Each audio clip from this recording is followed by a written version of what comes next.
most of the Australian genre films were actually released in America, all right, through exploitation houses and stuff. And it was actually coinciding with the whole big Australian boom, the big Australian new wave that was coming out with My Brilliant Career and The Getting of Wisdom and Breaking Morant and all those movies.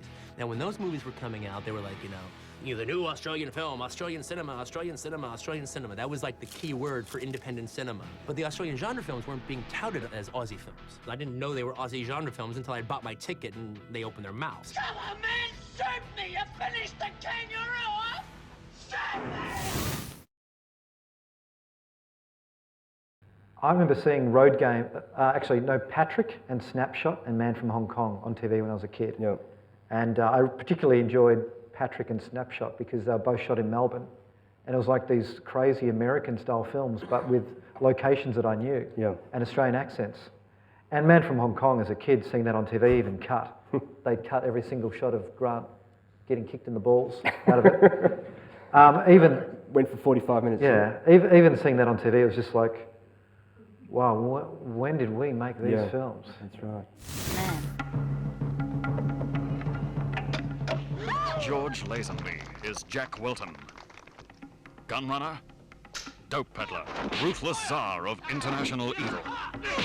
I've never met a Chinese yet that didn't have a yellow streak. I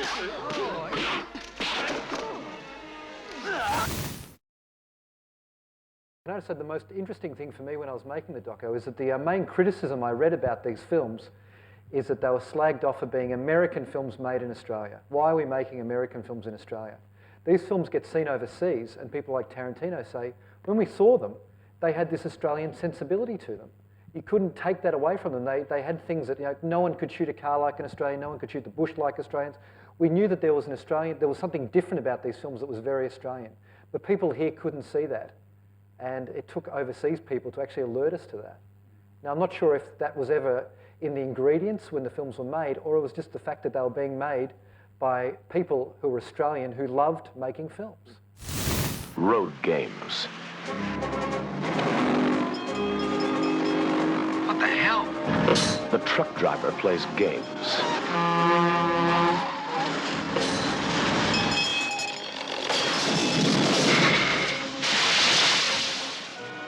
The hitchhiker plays games. Aren't you kind of young to be hitchhiking out here all by yourself? Aren't you kind of old to be picking me up? And a killer is playing the deadliest game of all. I mean, basically, Road Games, we started in Melbourne and we shot it all the way to Perth. And there was just so many amazing locations, which you couldn't do in a film which was set in one place. It was a whole mobile production office, which was great fun. Road games. Across 1,600 miles of desert highway, they're playing games of violence and sudden death. The format that we shot it in, which was Panavision, Richard wanted to shoot at Panavision because he'd worked out that the Mercedes-Benz truck that we were using had a 2.3 to 1 ratio. And that means that, like, if that's what the truck driver sees in the movie, should be Panavision size. And that was actually a good logic, you know, it was very good. And also what we did was, we had done a lot of car stuff and vehicle stuff because he and I came out of Crawford's and we're doing Homicide. It's always a car chase and it's painful trying to do car stuff.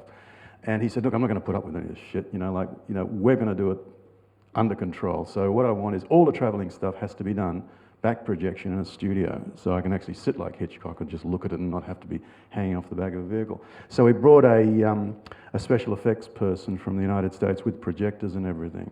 So all the vehicle traveling stuff is actually done back projection, which is, I think, the first time it had ever been used in Australia.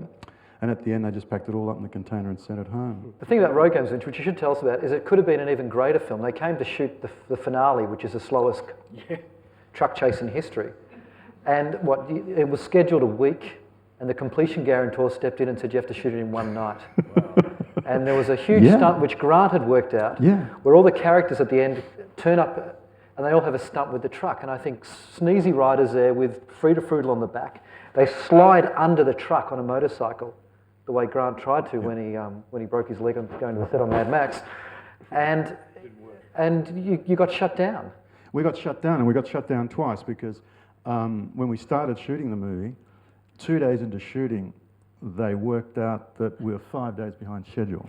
And Sue Milliken, the completion guarantor, came in and said, you've got to shut the production down and get yourself organised, and shut us down for 2 days until they redid all the schedule and everything.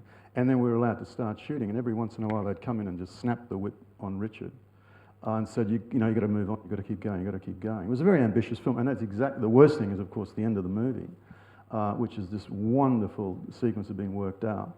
And for not, you know, they just shut us down, and Richard had to come up with a very fast thing. Road games. It's my game. Okay, Sherlock.